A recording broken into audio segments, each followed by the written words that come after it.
Hi అండి అందరికీ. అందరు ఎలా ఉన్నారు? బాగున్నారా? ముందుగా అందరికీ హ్యాపీ ఇండిపెండెన్స్ డే అండి.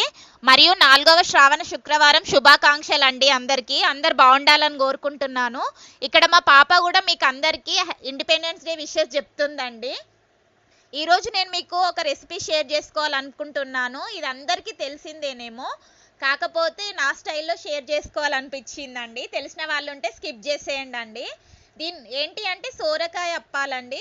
సోరకాయ గారెలు చాలా బాగుంటాయండి. ఒక మంచి స్నాక్ ఐటమ్ అండి. దీనికోసం ఫస్ట్ మనం ఒక సోరకాయ తీసుకోవాలండి.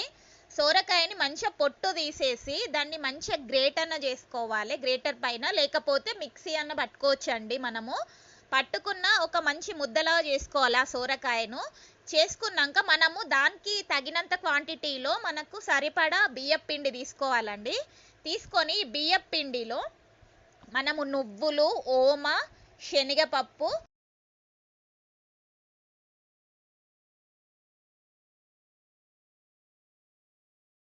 వేసుకోవాలండి. దీని అన్నిటిని మంచిగా మిక్స్ చేసుకొని నెక్స్ట్ ఒక గిన్నెలో మనం వాటర్ బాయిల్ చేసుకోవాలండి. వేడి వాటర్తో కలుపుకుంటే అప్పాలు అనేటివి చాలా బాగా వస్తాయండి. అది అట్లా అని చాలా బాగా మరిగించుకోకుండా కొంచెం లైట్గా బాయిల్ అయిపోయాక మంచిగా మిక్స్ చేసుకున్న దాంట్లో వేడి వాటర్ వేసి కలుపుకొని ఒక ముద్దలా చేసుకోవాలండి. ముద్ద అనేది మరీ లూజ్గా కాకుండా టైట్గా కాకుండా మీడియంలో చేసుకొని మంచి ఇట్లా అప్పాలు ఒత్తేసుకోవాలండి. ఈజీ ప్రాసెస్ అండి, ఎవరైనా చేసుకోవచ్చు. అండ్ చేసుకున్నాక మనం మీడియం ఫ్లేమ్లో పెట్టుకొని మంచిగా ఈ అప్పాలు అనేటివి మనం కాల్చుకోవాలండి.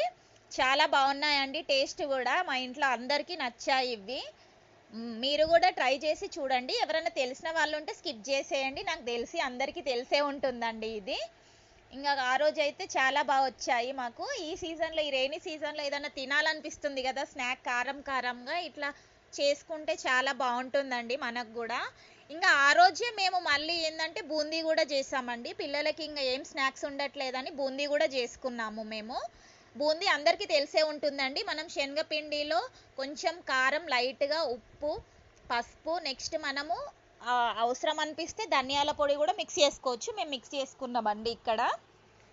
చేసుకొని మంచిగా పిండిని కొంచెం లైట్గా లూజ్గా, బాగా లూజ్గా కాకుండా టైట్గా కాకుండా కొంచెం లూజ్గానే కలిపేసుకోవాలండి. ఎందుకంటే మనం జల్లెట్లో ఇప్పుడు ఏంటి అంటే బూందీ గరిట ఉంటుందండి, కాకపోతే మాకు లేదు. అందుకే మేము జల్లెడ పైన ఇట్లా వేసామండి, హోల్స్ ఉన్న జల్లెడ పైన. అందుకే మాకు షేప్ సరిగ్గా రాలేదు. కాకపోతే మనకి బూందీ కొట్టే గరిట ఉంటుంది కదా, బయట దొరుకుతాయి. దానిపైన చేసుకుంటే మంచిగా రౌండ్ షేప్లో వస్తాయండి బూందీ. ఇక్కడ మాకు లేక జల్లెడ పైన వేయడం వల్ల మాకు షేప్ అనేది కొంచెం రౌండ్గా రాలేదండి. కానీ టేస్ట్ మాత్రం చాలా బాగా వచ్చాయండి. మనం ఈ బూందీ చేసుకున్నప్పుడు ఎప్పుడైనా స్టవ్ అనేది హై ఫ్లేమ్లోనే ఉంచాలండి. లో ఫ్లేమ్లో, మీడియం ఫ్లేమ్లో ఉంచొద్దు. ఎందుకంటే హై ఫ్లేమ్లో ఉంచితేనే మనకి బూందీ అనేది మంచి క్రిస్పీగా వస్తుందండి, మెత్తగా కాకుండా. లేకపోతే అంత మెత్తగా అయిపోతుంది బూందీ కూడా. మనకు కొంచెం వేడి తగులుతుంది మనం ఇట్లా జల్లెట్లో అనేటప్పుడు. కాకపోతే కొంచెం ఓర్చుకొని పట్టుకుంటే చాలా బాగుంటుందండి.